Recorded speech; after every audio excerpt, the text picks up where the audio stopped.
Good evening. In our last presentation, we talked about components of computer system. We talked about the hardware such as monitor, system unit, mouse, and keyboard. We also talked about the software. We talked about user, which is also known as liveware. We talked about the procedure, which is the interaction between the user and the computer. Today's presentation is actually on classification of computers. Now, computers can be put into three main classes. That is classification based on capacity and size. We have classification of computers based on purpose, and we also have classification of computers based on type. Today, we are going to delve into classification of computers based on capacity and size, and also based on purpose. Now, let's quickly look at classification of computers based on capacity and size. There are four categories of computers that fall under capacity and size.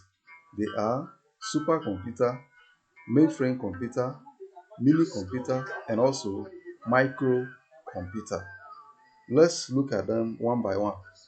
Let's look at classification of computers based on capacity and size, which is supercomputers. Supercomputers. The fastest and most powerful type of computer which are very expensive. Supercomputers store more information and therefore are mostly used by large organizations. Now, supercomputers, they are the largest and the fastest, most powerful type of computer we have. In terms of price, they are very expensive. Now, they are very big, of which they can occupy a very big space, and they can process data at a very high speed. When it comes to transmission of information, they can transmit information at a very great or at a very high speed. Now let's quickly look at some of the uses of supercomputer. It is used for weather forecasting. It can also be used for petroleum exploration and also for nuclear energy research. So that is all about supercomputers. They can store information, big information, very great information can be stored. Now, let's look at the picture of supercomputer. The image on the screen is actually an example of supercomputer. When you look at it, it's very big, and it covered a very great or very large space. Look at the size, look at it, it's covered a very large space. So this is an example of supercomputer. Now let's look at mainframe computer. Mainframe computers are also large and expensive computer capable of supporting hundreds or even thousands of users simultaneously, but they are not as powerful as supercomputers.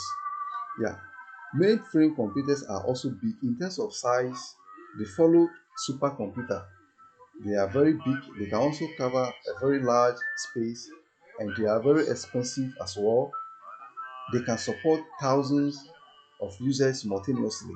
But in terms of size and in terms of capacity and the speed of it, they are very great, but they are not as compared to supercomputers. That is, supercomputer is supersede all.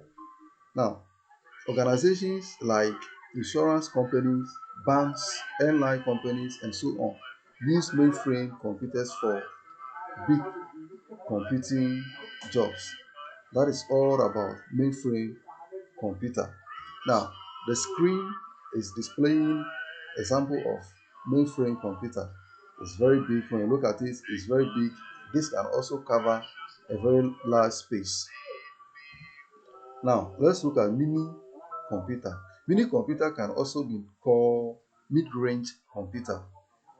Mid-range computer or mini computer is small, less expensive, and less powerful than mainframe and supercomputer. They are more expensive and more powerful than personal computer, and they are also medium-sized. Medium-sized companies or departments of large companies typically use them for specific purposes. Now, when you look at mini computer or mid-range computer, they are very less expensive, and the size of it is very small. They are less powerful than that of mainframe and supercomputer. Medium-sized organizations use them, like or departments of companies or institutions. For example, when you go to our various universities or universities all over the world, we have departments, and each department can own mini computer or mid-range computer for processing or transmitting of data. That is for carrying their day in day out affairs. So that is all about mini computer.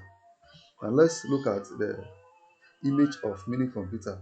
The image we have on the screen is actually an example of mini computer. This is mini computer. This is also mini computer. Now let's quickly look at micro computer or personal computer. Microcomputers are the most common type of computer. Microcomputers are also known as personal computers. They are small in size. Yes, computers that are very common, that we use them day in day out, fall under microcomputers. They are very common, they are very easy to afford, unlike supercomputers, mainframe computers, and also mini computers. For them, they are more or less expensive and they are hard to come by. For example, when you come to our jurisdiction, that is Ghana, we have only one institution that are having a supercomputer. Supercomputer can be found in only one place in Ghana. That is when you go to Kofi Annan ICT Center. When you go there, you can have a look at supercomputer. That is the only place in Ghana that supercomputer can be found. Now let's quickly look at example of microcomputer.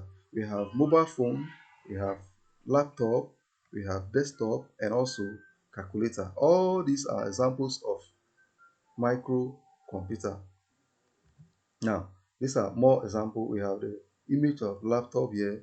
We have an image of smartphone, notebook, and also desktop. All these are types of microcomputer.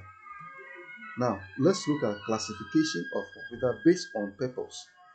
Now, according to purpose, computers are either for general purpose and also special purpose. Now, for general purpose computers are designed to perform a range of tasks, or simply they are capable of performing multiple jobs. Most of microcomputers are examples of general purpose computer. Now, when you look at general purpose, as the name suggests, they are very general, they are common, and they are used to perform multiple jobs. They can be used to accomplish series of tasks. That is for general purpose.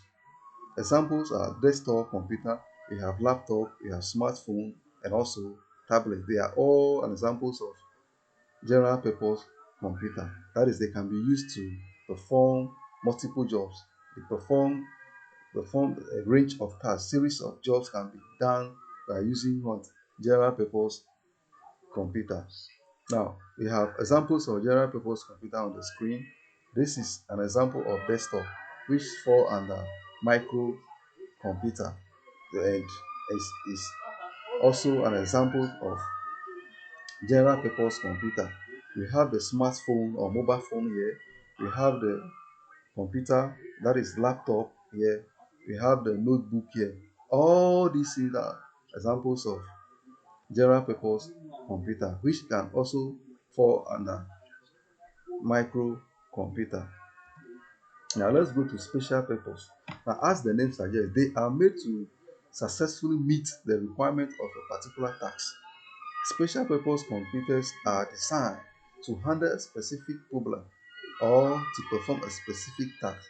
Yes, when you look at special purpose computers, they are the type that are used to perform just a task, that they are manufactured or they are designed purposely to accomplish a specific task.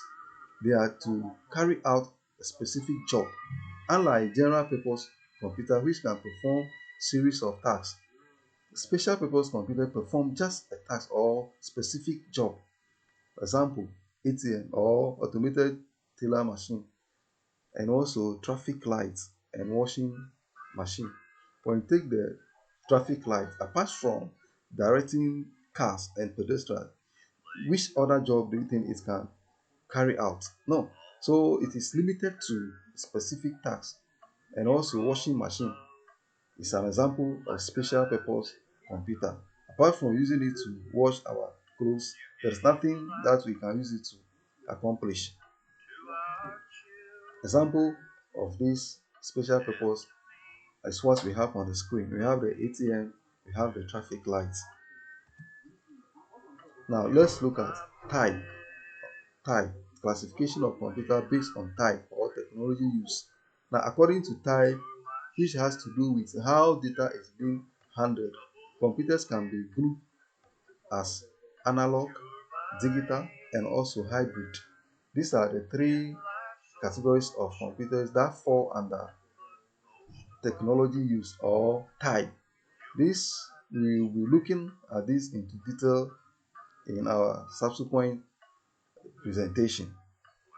So today we've come to the end of the discussion. Today we look at classification of computers based on capacity and size. And we said we based on capacity and size, we have four categories. We have the supercomputer, we have the mainframe computer, we have the mini computer, and also have microcomputer. And when you come to the classification of computer based on purpose, we have two. We have the general purpose, which can be used to perform series of tasks. We look at special purpose, which can be used to perform a specific task. And also we talk about classification based on type, which is analog, digital, and hybrid. So stay tuned for the next episode. Thank you.